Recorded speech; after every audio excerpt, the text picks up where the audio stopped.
Hi, it's Nicola Bird here with the Little Peace of Mind podcast, bringing you a completely fresh, new understanding to help you find freedom from panic attacks, anxiety and stress, and experience peace of mind from the inside out.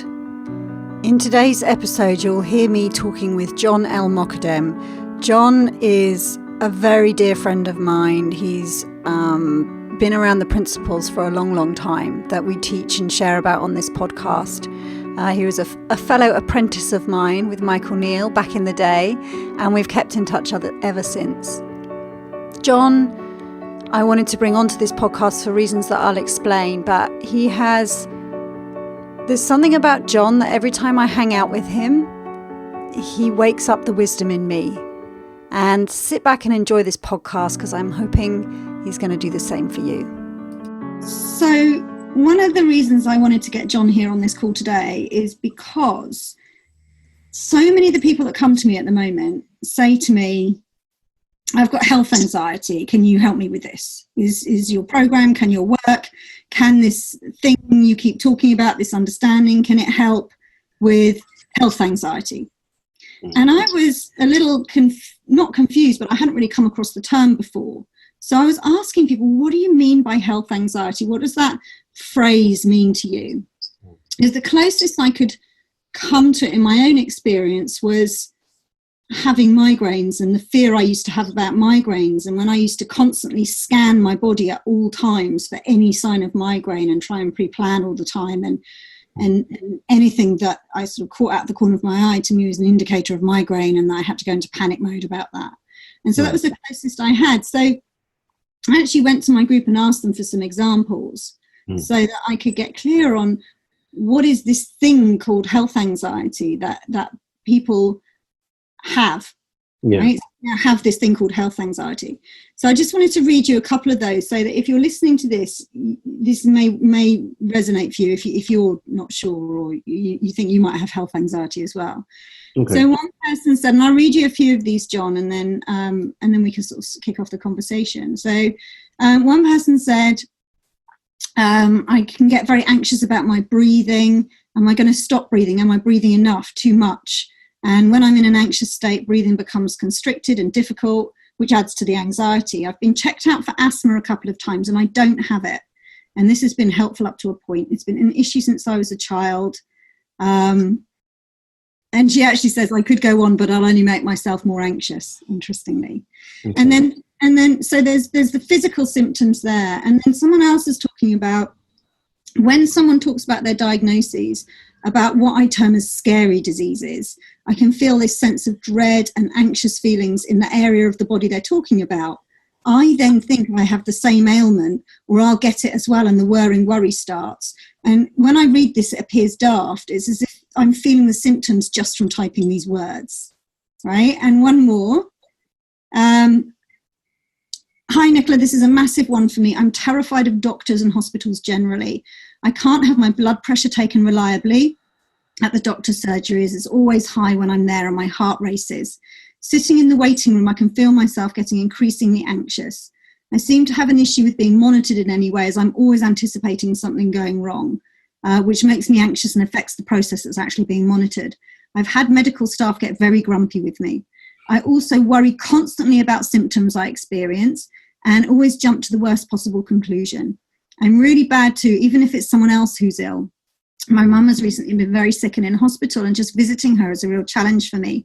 Talking to the doctors about her condition makes me extremely anxious. I hope this helps. And then one last, which kind of demonstrates, hold on one moment while I scan down. So, and then there's people who have some kind of physical diagnosis. So one person was sharing with me, I have, this is a big one for me, she says, I have an autoimmune disease that can attack my heart, lung, esophagus. So far I seem to be in the mild stage, but I'm now having more trouble with my esophagus. Also, my hands are very sore with osteoarthritis. So it seems that every time I have a new pain here or there, it brings up the anxiety.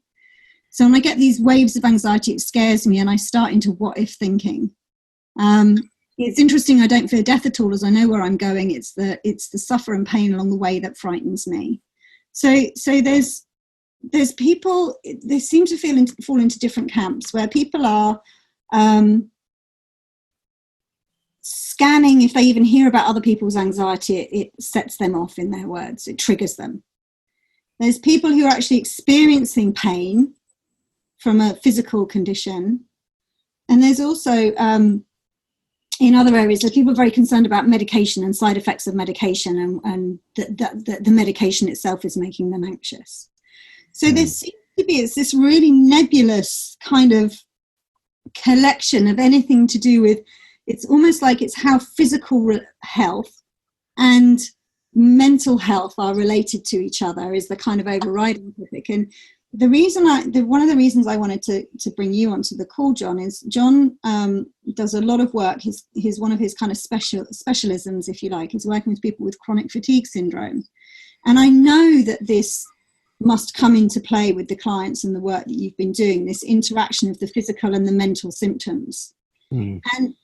And although we may or may not talk directly about anxiety and health anxiety, I wanted John to come and share some of the things he's seen about his clients and the work that he's done, because taking our eyes off staring directly at anxiety and actually looking at it almost in a different field somehow loosens up the I got to get this for myself. So you can just sit back and listen, almost like John's going to tell us a story.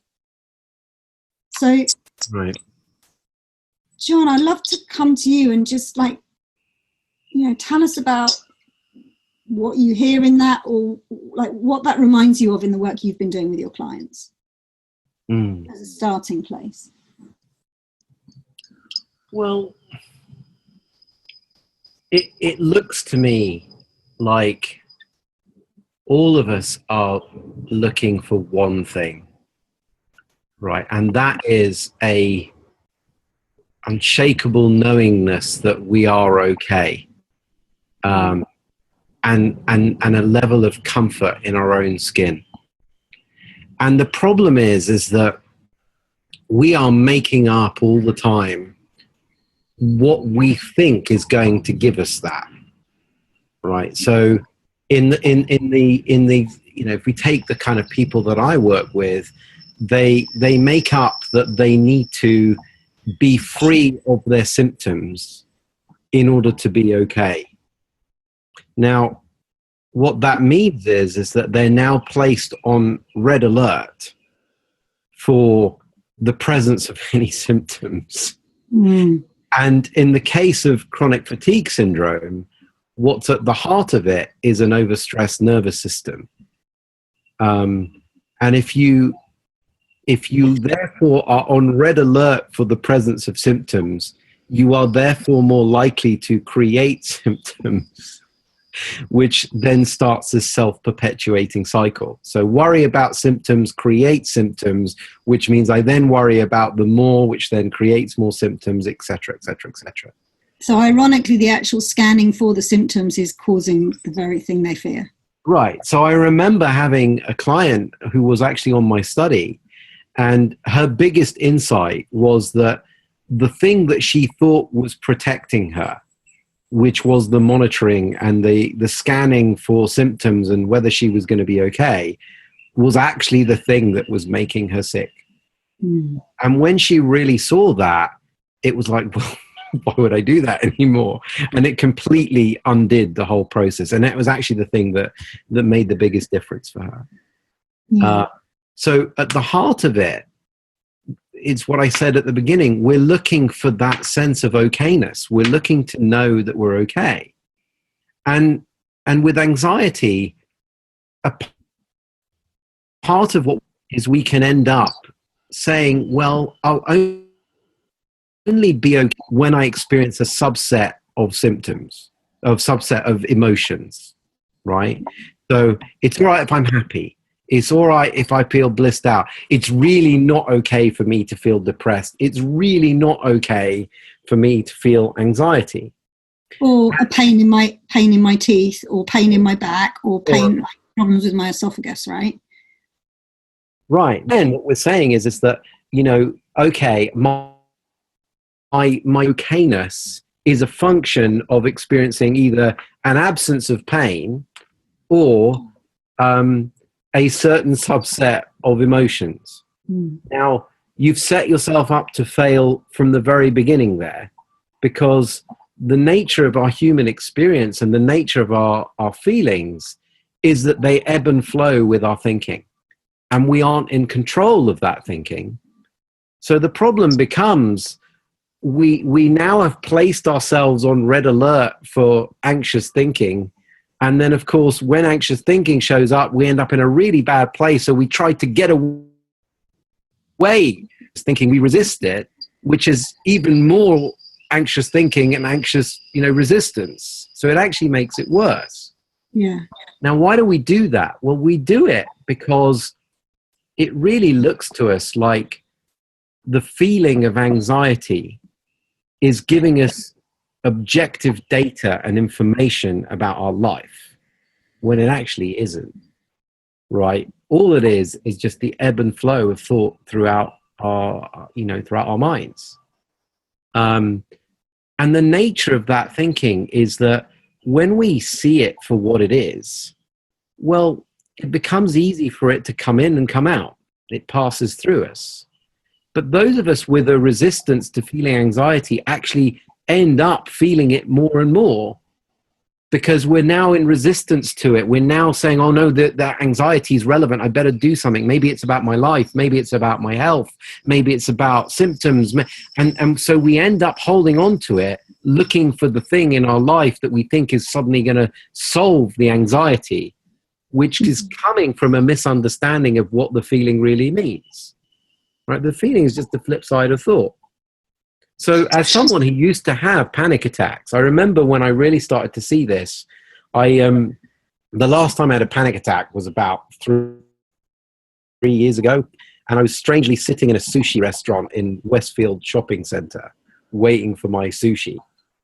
And all of a sudden, I noticed this just wave of fear and panic and anxiety come over me, and my hands were sweating, and I was breathing fast and all sorts of stuff. And my reaction to it was, oh, okay, this is a panic attack. Okay. And I was like, in the past, what would have happened would have been, oh my God, this is panic. Let me get away from it. Where do I need to go? Oh, let me do my deep breathing. Let me go find someone to look after me and make sure I'll be all right. And oh, what's that symptom and what's going to happen? Right. So there was partly the misunderstanding of how, when you get into that state, you get these symptoms, you start thinking they mean heart attack or brain's going to explode or whatever else. Yeah. But actually, it's just what happens when the body is in that extreme fight or flight. So when this happened, the second time, or that time, 3 years ago, it was just like I had the understanding of what the feeling was, and I knew why there were symptoms. And so with that understanding, there was like, okay, there's nothing to do with this. It's fine for me to sit and just feel anxious. And within 2 minutes, it had just gone. Just passed, and I was sitting eating my sushi. Now, in the past, that would have become a several-hour marathon of adrenaline and symptoms as I sat there literally resisting the feeling, and because I was resisting it, adding more thinking to it and actually making it worse. Yeah, right? you know what that reminds me of, John, is the image that comes to mind is like, if I walk past a table and I scrape myself, I'm like, okay, I'll give it a quick rub, and I go off and I make a cup of tea. Yeah. If my 9-year-old daughter walks past the table and scrapes herself, it's like, oh my God, look what's happened, and there's blood, and it hurts, and mummy, look at this, and it's bleeding. And she looks at it and she pokes it and she stares at it, and she can't help but think about it in her mind for like an hour. Yeah. It's the difference between, but when you understand, it's a cut, it's a graze, it's fine, it'll heal. Yeah. No biggie. It's not front page news. That's the difference. For her, it's front page news. Yeah. And that's what it sounded like to me, that the shift, the transition that happened for you and for anyone else in this understanding that seems to move through it is is moving from a place where it becomes front page news to, oh, I understand it. So I don't actually think I'm going to bleed to death. My daughter thinks, I don't know, that she's going to bleed to death, right? So for her, it's really scary. Yeah. There's actual blood coming out of me, right? Like for her, it's a freaky event. But that's the image that came to mind when you were talking about your experience there in the sushi bar, where it's like you saw you had a graze. Okay. Yeah. What of it? Yeah. And it was the trusting that there's this part of me that knows what to do in life. So a lot of what's behind anxiety, as I see it, is, we think that there's a link between how much stressful, anxious thinking we engage with and our level of ability to know what to do to handle our life. Mm-hmm. Right? That was certainly what I used to. I used to live in worry. Right? Because if I didn't live in worry, then how am I going to know what to do? But then I noticed, well, I don't particularly worry about going to the toilet. Apparently I know when to go. And I notice it's that way for pretty much everything in my life these days. If I don't know to do something, then there's no link between how much I worry about it and that knowing. This is so just not kind of playing devil's advocate, but knowing what many of my clients would come back to you with that on. So I'm kind of like that on this podcast, right? They would come back and say, the thing is, if I don't worry about it, I might miss a symptom, right? And what if there actually is something wrong? And what this I know, and I'd love you to talk more about this, feeds back to something you said really early on, which is we think there's useful information in it. Yeah. Right. So one person in particular I can think of would say, but if I hadn't worried, then I might not have found this lump, and then who knows, I'd probably be dead by now. And it's only because I was constantly worrying and checking that I caught it. And so therefore I need, it's really useful for me to worry. It served me really well. Okay. So here's the thing that I see. In life, stuff happens that sucks, right? People get ill, people get cancer, people get horrible, nasty diseases. And it's a fact of life. And sometimes, no matter how much monitoring you do, you won't pick up on those things because it's just one of those things that happens in life. Mm-hmm. Right. So there's a need to see something about pain and suffering there.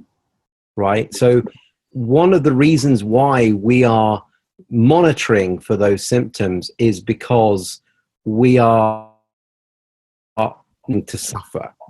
But on the sound cut out. We are what to suffer? One of the reasons why we are monitoring for symptoms is because we don't want to suffer. Right. But that comes, as I see it, from a misunderstanding about what suffering is. Right. So for me, there's a distinction between pain and suffering. Right. So pain is something that is human condition. We all are subject to it. There's no mitigating for it. And it can be emotional pain, physical pain, mental pain, spiritual pain. It's a fact of being in the human condition. Now, the suffering aspect is what comes when we resist that.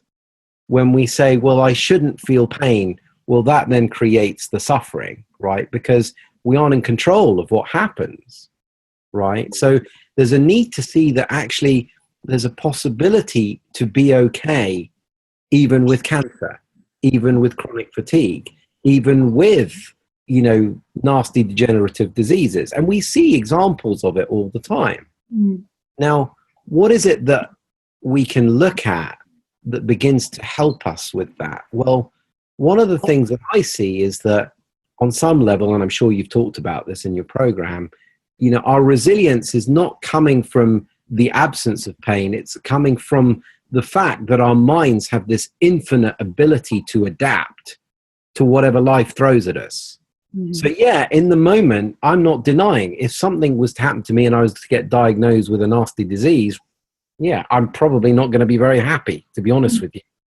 And I'll probably resist it for a little bit. But I also know that because I have an understanding that my experience of life doesn't come from the disease, it comes from within me.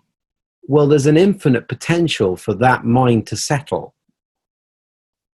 And for me, home to this place of being okay, even the disease, even with, pain, if you like.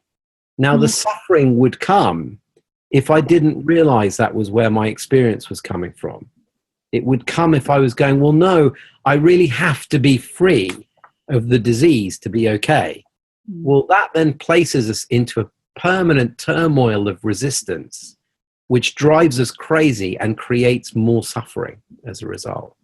Yeah, so there's, I was just going to say, it looks like the difference, and obviously it's a continuum rather than a stark black and white, but it's like life events happen on one hand, and then on a completely separate path, there's pain, resistance, suffering, struggling, and fighting is another one where I'm going to fight this. I'm really going to fight this. Yeah. And I know I've seen this in areas in my life outside of health, right? Like, say, areas around my business where I'd fight and struggle and push and strive, and I am not having this. Whatever's going on in the life events track, right? I am not having this. Yeah. And resisting and pushing and fighting, and there's stuff, the life event happening on one track, and then you can have that experience of all the fighting and the resistance. Or what I find so amazingly incredible is that you can have an experience of navigating that life event with grace, whatever it is. Yeah. When you understand how the system works, it's like the pain and suffering is, or the suffering element, the fighting and the resisting is optional.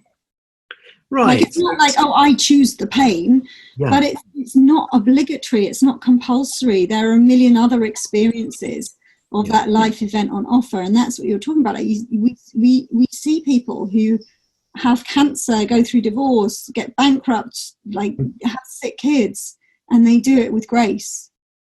Yeah, I mean, I the thing that comes to mind, and it's not a health thing, but in some ways that might be useful. So I remember when we moved house in 2015, and my son was really, really upset and was crying himself to sleep every night, and quite frequently saying, oh, you moved us away from where we were happy and I had a nice school and all my friends and I'm really miserable. I don't like it here. And he was just really unhappy. And of course, as a parent, I felt like utter, crap, basically. And for a while, I tried to fix that, right? So I tried to make him feel better. I tried to just help change the way he felt. And of course, I noticed that every night he was getting worse and worse and worse. And these spells of being upset and crying were just, getting longer. And then I realized something, which was that when we'd first moved, Linda and I had both felt upset too. And I remember the day after we moved into this rental house and we had boxes everywhere and, strange town, didn't really know anybody. And we looked at each other and was like, what have we done? And the two of us just cried. Now, the thing that was useful to me was knowing that my experience in that moment was just coming from the fact that my mind hadn't caught up with where I was, right? So in that moment, my mind was very much making up that it would have been better if we'd have moved back. Now, had I not had the understanding that you're sharing on your program, that might have become an option. Quick, let's move back. Let's forget this. We're not doing this anymore. But with the understanding I had, I was just like, well, okay, at some point this is going to shift. But until then, I'm probably going to feel a bit icky.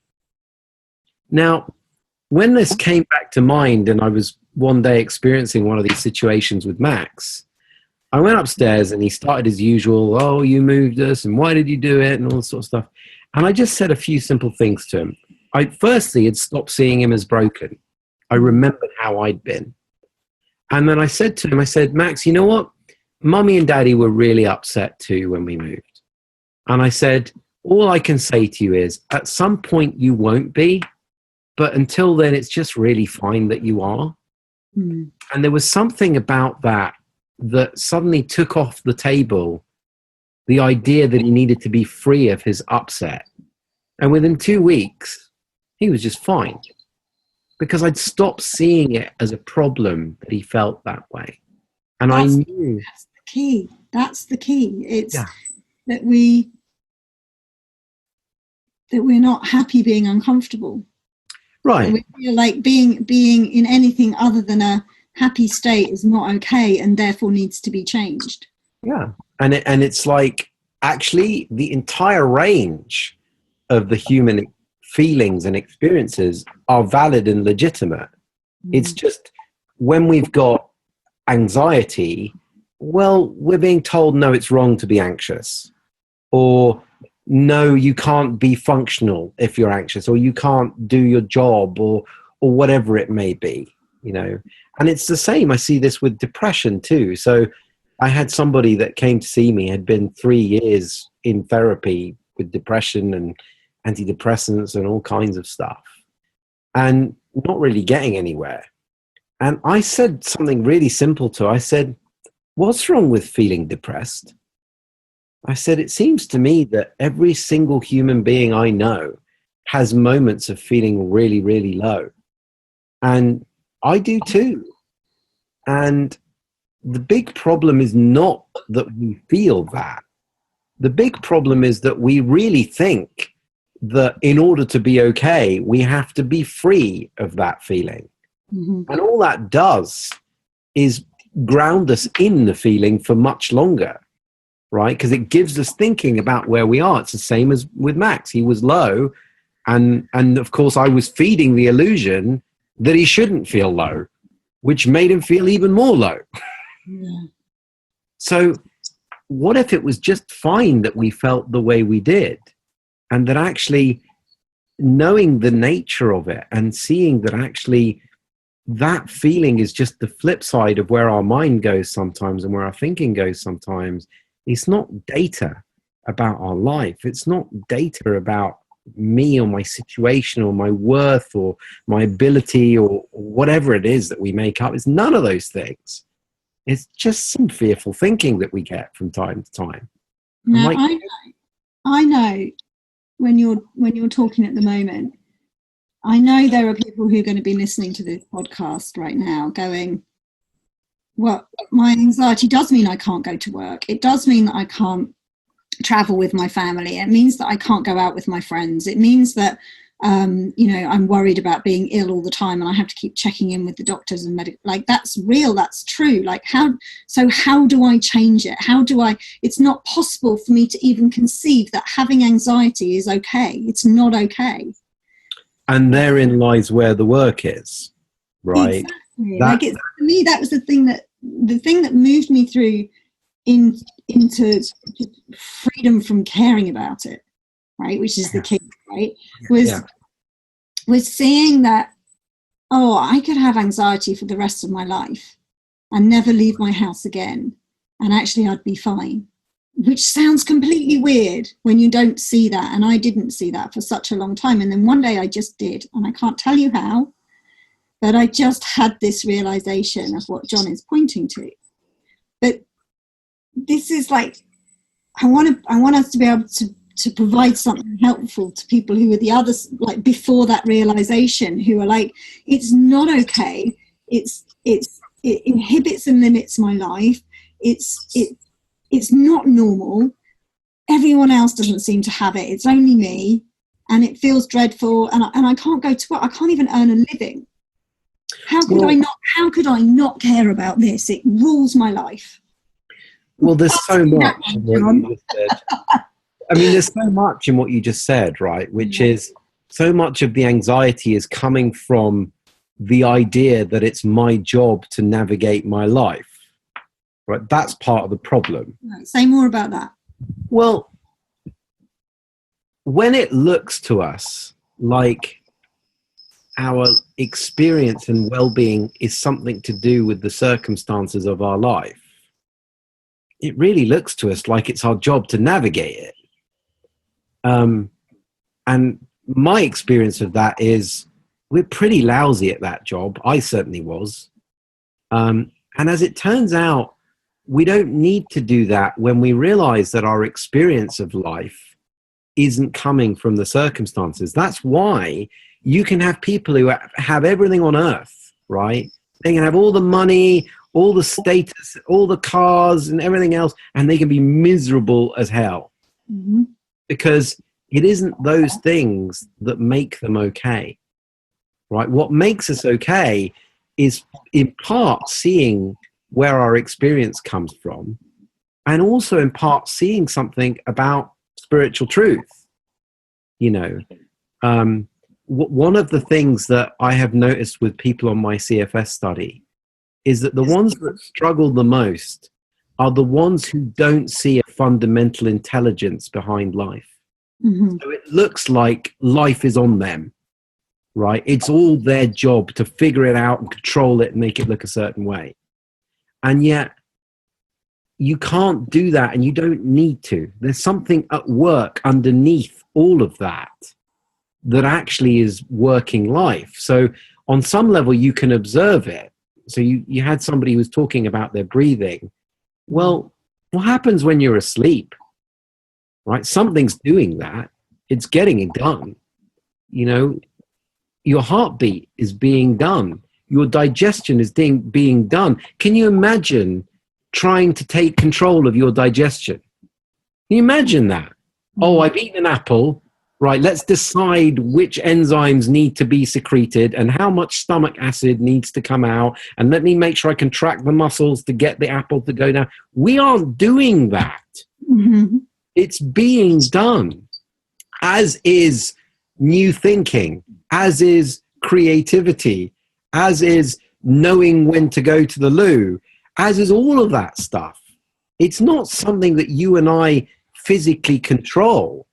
It's something that is being done in the same way a tree grows, in the same way the earth turns round on its axis. Something is doing that is beyond. And that same thing is bringing and creating anxious thinking for us as well. If it's doing everything else, it's doing that too, right? Yeah, it brings anxious thinking in. So why would it do that? Why would it do that when it can do amazing things like grow trees and breathe us for us? Why did I end up with lousy anxious thinking? Like, why is that my lot? Why would it do that to me? Well, how far do you want me to go? All the way, John, all the way. Well, for me, the answer's spiritual, right? It looks to me like what life is this infinite creative potential coming into form in order to experience itself in its infiniteness. Mm. And the only way it can do that, as I see it, is to have boundaries and limitations that create differences in those forms. So one person has certain thinking, another person has different thinking, and their experience of life is different. They're a different expression of that creative potential. Mm. So, yeah, I have my lot. I have waste of space thinking. You know, you have other kinds of thinking, and other people have other thinking. We all have different habitual things that we get caught up in. But you know what? It's like, I can't even get angry at that anymore, because it's like, if I hadn't have gone through my stage of being an anxious, nervous wreck whilst I had CFS, well, the people that I now help, I wouldn't be able to connect with them. They wouldn't feel my humanity, right? So it looks to me like we get caught up in that stuff because it's part of us. It's part of what it is to be in the human experience. And identify with our humanness, well, we suffer. When we remember that we too are part of that spiritual intelligence, well, it stops meaning so much for us to sort out our human life. But the irony is that in settling down into seeing that, we actually get better at navigating our human life, because our minds are clearer, because our thoughts don't have so much meaning. They can pass through us more. There's space for creativity and knowingness to come through us, and for that creative intelligence to show us how to create and what needs to be created. So I became so much more creative when I realized I didn't need to create anything. I became so much more relaxed when I made peace with the fact that all of my experiences and my feelings were legitimate. I still get anxious. I just don't care. Yeah. I still get grumpy. I just don't care. Those things are not helping me. Doing something with those things are not helping me to live my life better. In the same way as that lady in my CFS group saw, oh, being in all of this is not helping me to be well. This is making me sick.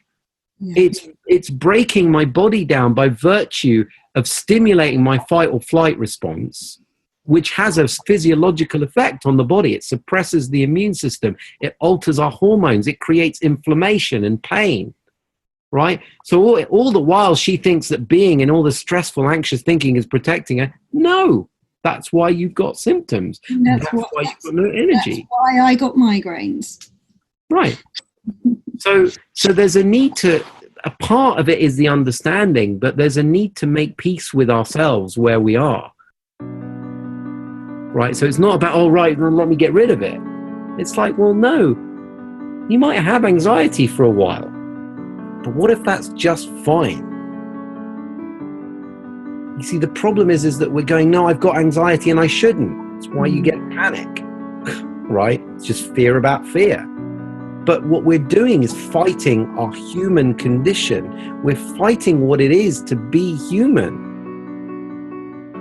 And going, well, no, I'll only be okay when I'm always happy. Well, how's that working out for most of us? Not very well, as far as I see. Certainly didn't work out for me. Yeah. But now it's like, you know, we joke in our house because I can be quite grumpy. Right, you've probably observed it. Never. You know? Yeah, I mean, I can be quite grumpy. The only difference is that now it's fine, right? Yeah. I don't have to do anything with that. I just know, well, in those moments, I'm caught up in some grumpy thinking, but I know the nature of it. I know that is not telling me about me or my life. And I know at some point that passes. Yeah. But until I find that I have it.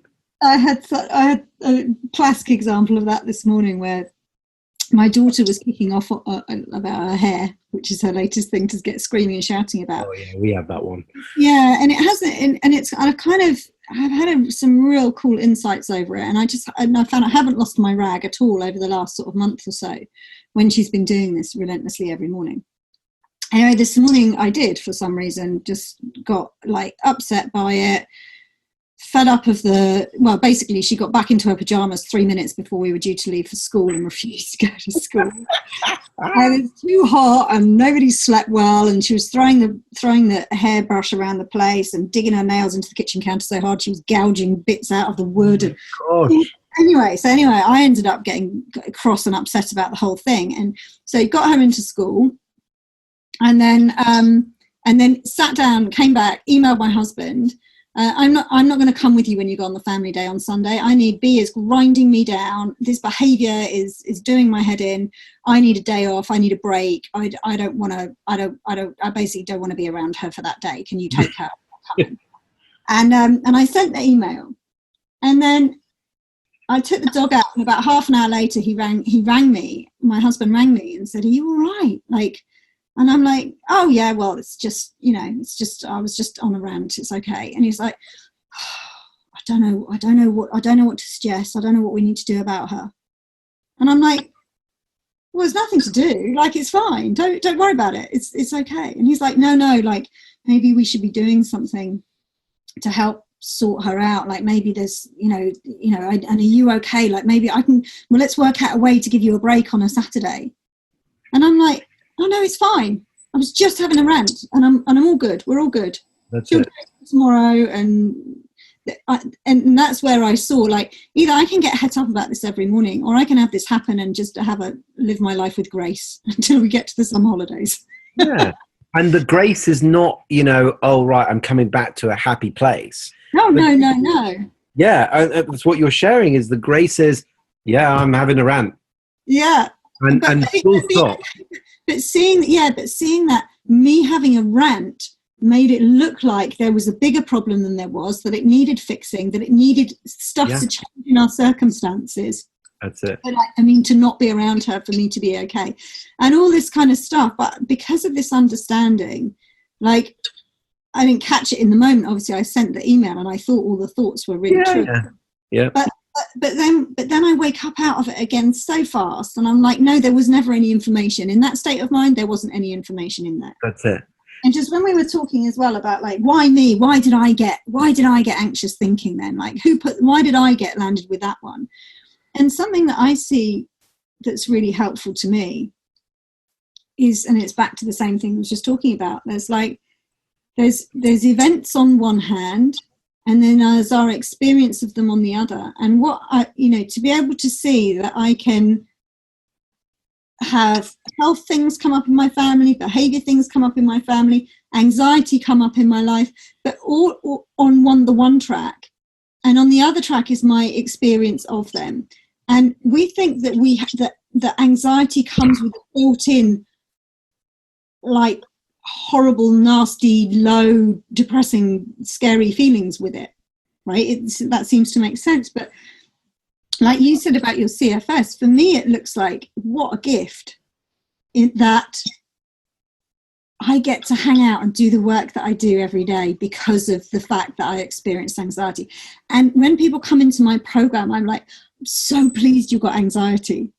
And you found your way here, because do you know what? Now you're going to find out something that's really cool that you might not have come across otherwise. Right, exactly. And it's not a case of reframing, right? Like, there's every cloud has a silver lining and there's got to be an upside. No. What that shows me is that if you can feel grateful or excited about anxiety as well as scared and fearful of it, then it shows that you can have any experience of anything, including anxiety too.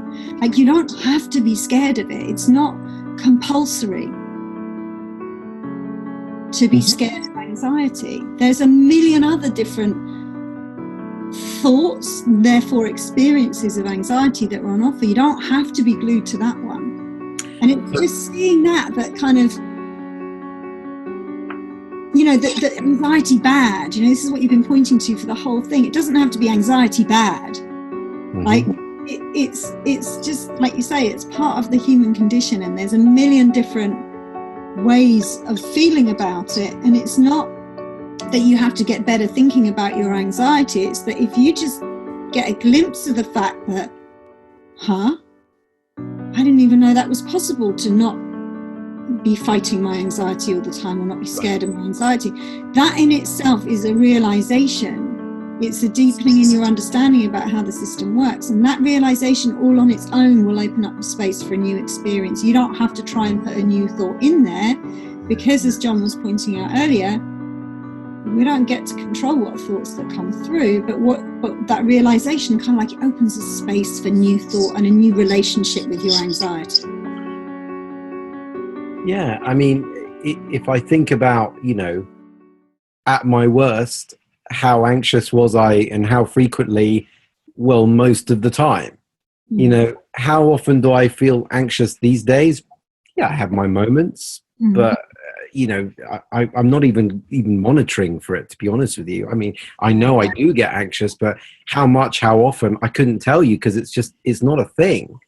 Now, what I notice is that when you start to see that the problem is not the feeling, the problem is that we've made meaning out of the feeling that identifies it as something bad and to be eradicated.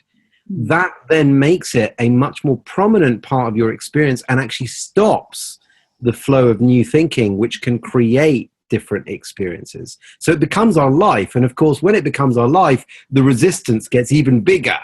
And we go, no, I really want this to go, which of course makes it an even bigger part of our experience. Yeah. So the root here is not to get rid of it. It's to realize that actually it's fine that you have it, and to realize what it is. And the more fine you get with having it, because you realize what it is, well, it just becomes less of a part of your experience over time. One of the things I point out in my program is like, right, we all get sad from time to time, right? So we feel sad, but we don't, it's not front page news, right? So sadness is one of those things, it comes, it goes, it's not particularly pleasant, it comes, it goes, and off it goes again. But because our thinking is about anxiety is the thing, but if anxiety shows up, it's big and it's sticky and it's meaningful and it has something. And yet we can feel really jealous of someone, right? Because they look gorgeous on a TV ad, right? And then 3 seconds later, we're not thinking about it at all. But if you see something and you feel anxious, like suddenly that becomes a 3-hour massive thought storm you have to navigate and go through. So what's on offer through this conversation is that anxiety becomes like sadness or anger or jealousy or envy of Baywatch bodies, right? It's just like, it's something that's as real in the moment, but as unimportant to get stressed by as any of those other emotions. Because then once that happens, like most people listening to this program are not on anti-jealousy programs. They don't have to take their jealousy to counsellors and examine it and unearth it and see what happened in their past to create it and cause it. It's just part of being human. Yeah. We don't even question that emotion. Yeah, It's that's just right. anxiety, for some reason, we've got a hook in it, and it feels like it's bigger than being jealous of a Baywatch body. Yeah. I mean, just what was occurring to me was, if someone that we're close to in our life dies, well, it's totally normal that we would feel grief at that. And we wouldn't want to just, go, well, no, what do I do to get out of the grief? It's like, well, what do you expect? Somebody died that I care about. Of course I'm upset. Now, yes, that upset comes from thought. That's true.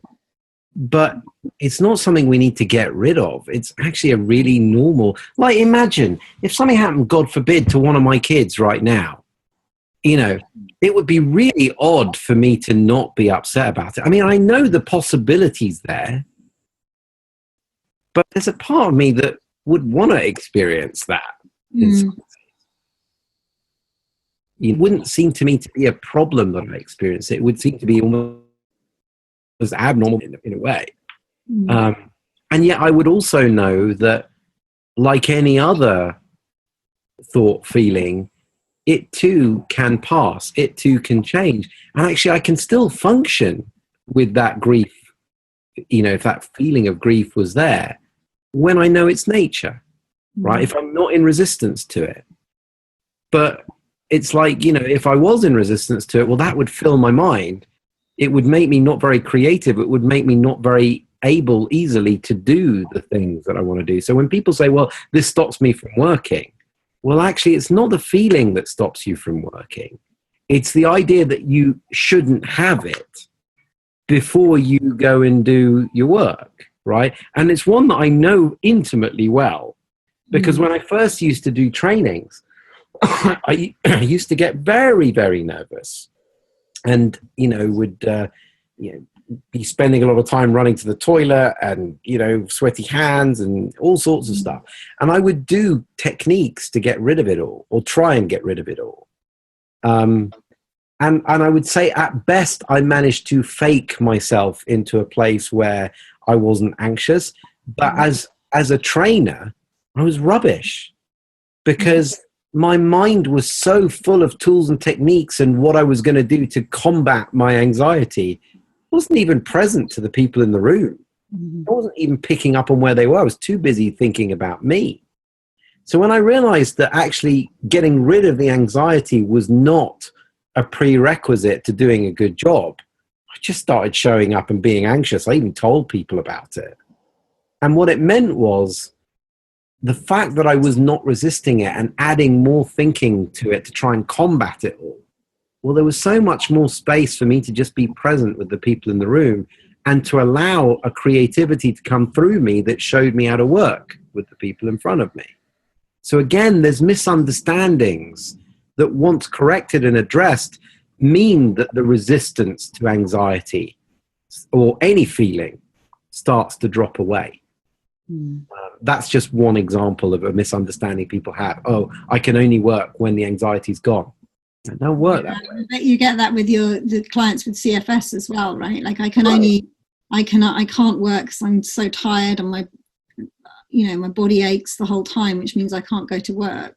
Yeah, so with CFS people, they often have a misunderstanding about the feeling of tiredness and energy, and they equate the two. Well, anybody that's had kids knows that you can feel exceptionally tired and you can still get a tremendous amount done. Right? There's a difference between the feeling of tiredness and the biological process of energy creation, right? They're not the same, right? But if you think they're the same, well, you can actually drain your energy, because what you're now doing is going, oh, I'm tired, I've got all this stuff to do, how am I going to do it? Where do you think your energy's going? It's being diverted to this mental process, which, of course, whilst it's there, feeds tiredness, which then confirms the illusion that tiredness and energy are one thing, when they actually are. That's cool. That's So very... all these misunderstandings need to just be addressed, and when you address them and you see truth about them, it just becomes okay to feel anxious. And because you feel okay, become okay with having it, means it passes a lot quicker as well, because you're just not resisting it anymore. Yeah, so it's counterintuitive, especially when, as many of my clients, and I'm sure yours as well, have been exposed to every kind of treatment, counseling and therapy possible under the sun, which takes your anxiety, holds it up and says, yes, this is something solid and real, and let's manage it. Let's look at it in intense detail, hour after hour. Let's talk about nothing but, and then let's try and work out how to manage this very real thing, because it's not okay that you have anxiety. That's right. Whereas the job that we're in is like, well, what if it was okay? Right. What if it was okay? That's right. And it's when we can see that actually it's what we're making up about how we think we have to be okay that is the problem. It's the only problem. That's the problem. We are okay, but for the ideas we've made up about how we should be and how things should look. Right? That's it. When we see that, it's okay to rest into what we are, and actually we become far more productive, we become far more creative, we become far more flowing with all of our experience. You don't have to eradicate it and make yourself into this perfect thing before you okay. What happens is you just relax into yourself. Yeah. Instead of striving to become this other thing that you think that would be better if only you could leave the house, go to the supermarket, hold down a job, all those things that are like, my life would just be better if, to actually stop striving for all that stuff and get a view of almost like your real stuff. Is so much easier just to relax and not have to do any of that crap.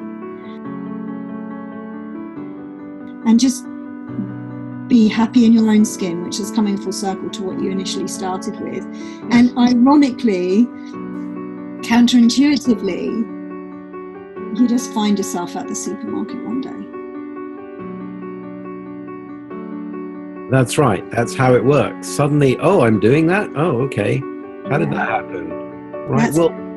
Because I really thought that I needed to live in the stress and to do something with it to be okay. And I thought if I stopped worrying about it all, I wouldn't do anything. I thought I wouldn't get out of bed. It didn't work that way. Still got out of bed. I still started doing stuff. I do stuff now. I'm thinking, God, am I doing that? Did I actually say yes to do these things? Like even doing this podcast, I haven't even had a chance to look at the questions you sent me. But I know, well, okay, it's not up to me. Something's going to come through me that's far more creative than John, right? I wonder what it is. I'm just as curious as you guys. Yeah. No, it's cool. Well, thank you, John. I know we could carry on. When we start these, I could always keep going for like 3 days. In fact, we must do this for 3 days at some point. But thank you very much. But just let people know, like, where's the best place to go to connect with you or find out more about the work that you do if they want to kind of see more from you. So there's if people are interested in kind of chronic fatigue stuff, I've got a website which is free from chronicfatigue.com. And then my kind of more general site, which is around breakthrough coaching. It includes things like chronic fatigue and health stuff. That's breakthroughthat.com. Okay, and I'll put links to both of those below the podcast episode so that people can just... And if people have got questions, I'm happy to field some of those, so just send them on to me. If you're curious to find out more about what I've been talking about on this episode, the best place to start is to go to alittlepeaceofmind.co.uk, and there you'll find my audio, Freedom from Anxiety, and you can listen to that. Is the best place to start to get some of this understanding into your own bones so it can start making a difference to your life. Until next time, I'll speak to you later.